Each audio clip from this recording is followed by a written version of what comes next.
Alright, so the student.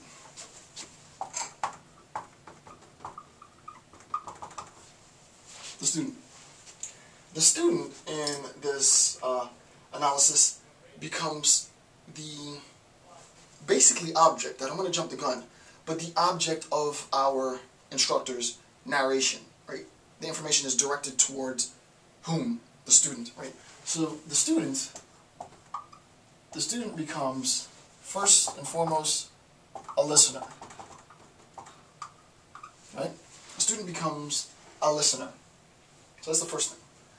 The next thing is that the student, within this paradigm, within this traditional educational model, the student becomes ignorant, right? The student has to accept his or her ignorance, right? The point is, in a very sort of perverse sense, right?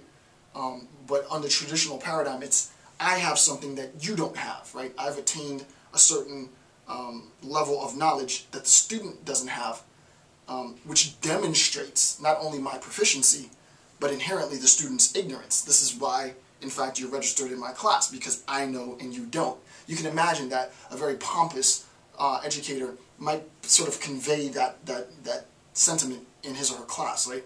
You've signed up for my class because obviously I'm the learned professor and you're the ignorant student.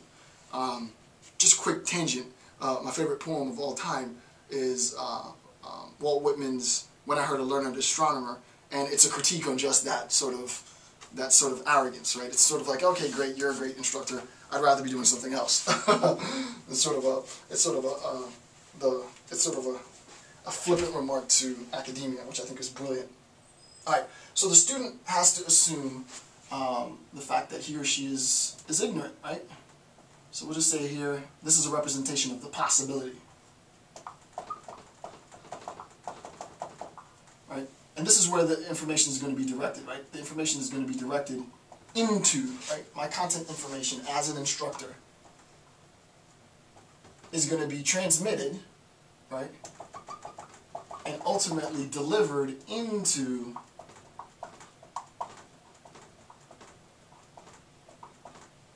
into the mind of the student, right? So I'm slowly adding content information into sort of this receptacle, is what he says, and I think I say that soon. If I don't say that soon, then it's the receptacle, right? This sort of the student becomes the recipient, right? The student becomes a place where this information is placed, right?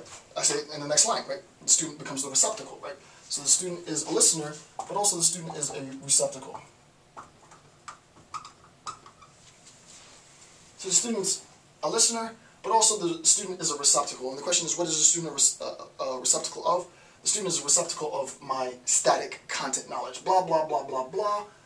The student's mind begins to fill with blah, blah, blah, blah, blah. When I ask the student about the content knowledge that I gave him or her, the student will be able to say and regurgitate back to me what I told them. And then I say, oh, great, you get an A in my class. The student fails under this account. The student fails to recognize their ability to educate the teacher, right? Under this paradigm, there's no arrows going back to the teacher. The arrows are only going from the teacher, right? The arrows are going toward the student, right? From, toward, right? The arrows are only going this way. There are no arrows going back this way, right? Under this traditional educational model, and this would be the traditional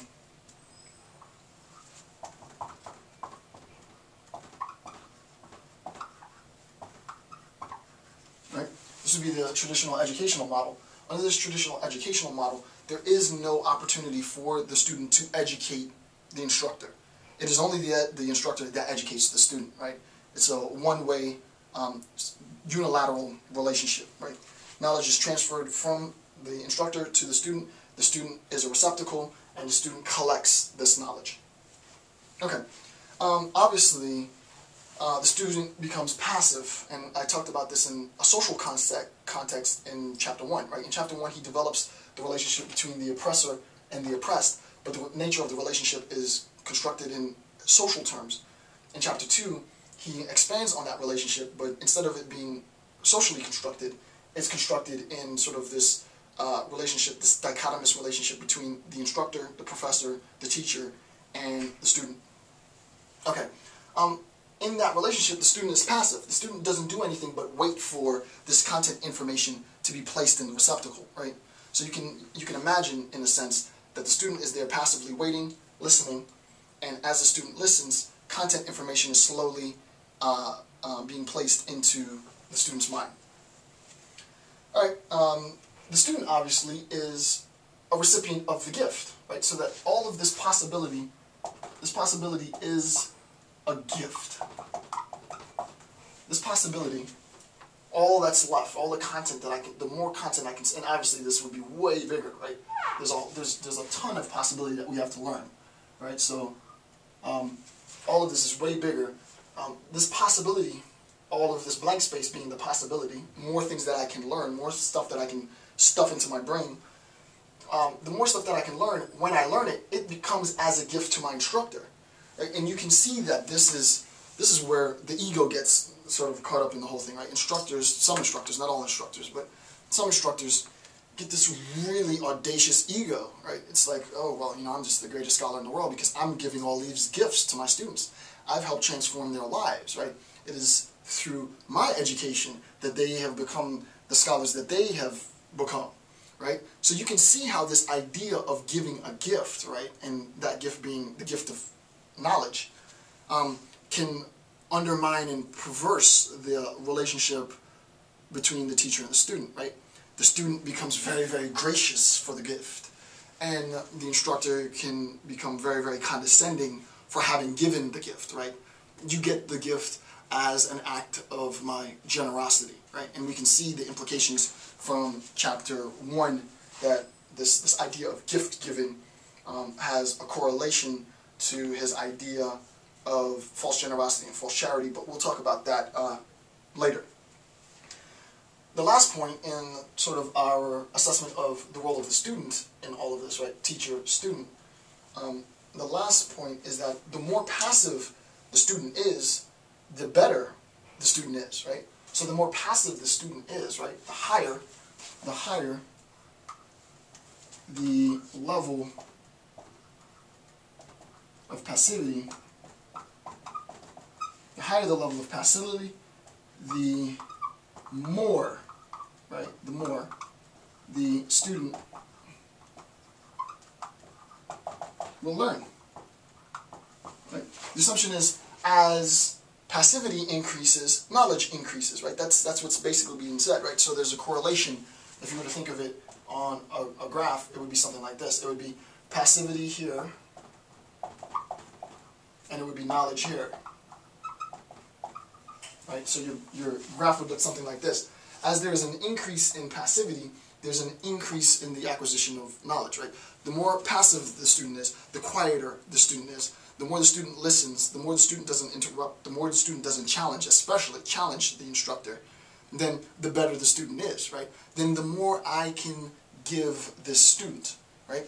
So the idea is you need to be quiet, you need not to interrupt, let me instruct, and I'll make these deposits, right? I sort of jumped ahead, I didn't want to get into that, but I'll give you these gifts in this empty receptacle, right? And I'll fill up this receptacle with content information. So the assumption is that the more passive the student is, the better the student. Really quick, we see how this concept of the correlation between passivity and knowledge has implications outside of the classroom, right?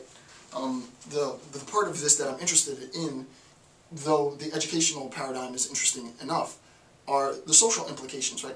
The social implications of increased passivity leads to increased knowledge, makes the population docile, right? It is to domesticate the population. You guys don't cause a ruckus, right? Don't protest, don't picket, don't riot, don't undermine my authority as the government, the oppressor, if you want to look at it in that sense, or big business, or whoever the power might be.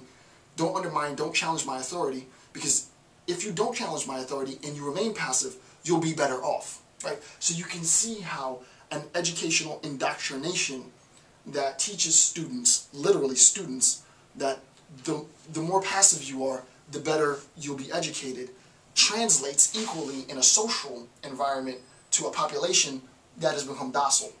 And the more docile the population, the more malleable the easier it is to manipulate that population, because no one wants to start a fuss, right? Don't start a fuss, they'll get mad, they'll know that we're here. We just want them to leave us alone, rather than fighting and actively protesting and demanding and making instances, right? So we see that this role, this sort of correlation between passivity and knowledge has implications in the classroom, but it also has implications outside of the classroom, which is why I tell my students all the time, I do this all the time in my lectures, you need to be careful for the content information that I'm giving you, because I get paid to indoctrinate people, right? That's what I do. Indoctrination is part of my job requirement. This is part and parcel in education. The content, however, is, well, what am I being indoctrinated into, right? For better or for worse, some people might say worse, some people might say better, the indoctrination that I give is liberation theory, right? You need to emancipate yourself, but easily I could give an indoctrination into how to be more domesticated, right? How to be more docile, how not to, you know, attempt to usurp the power of the man, or whatever that might be, right?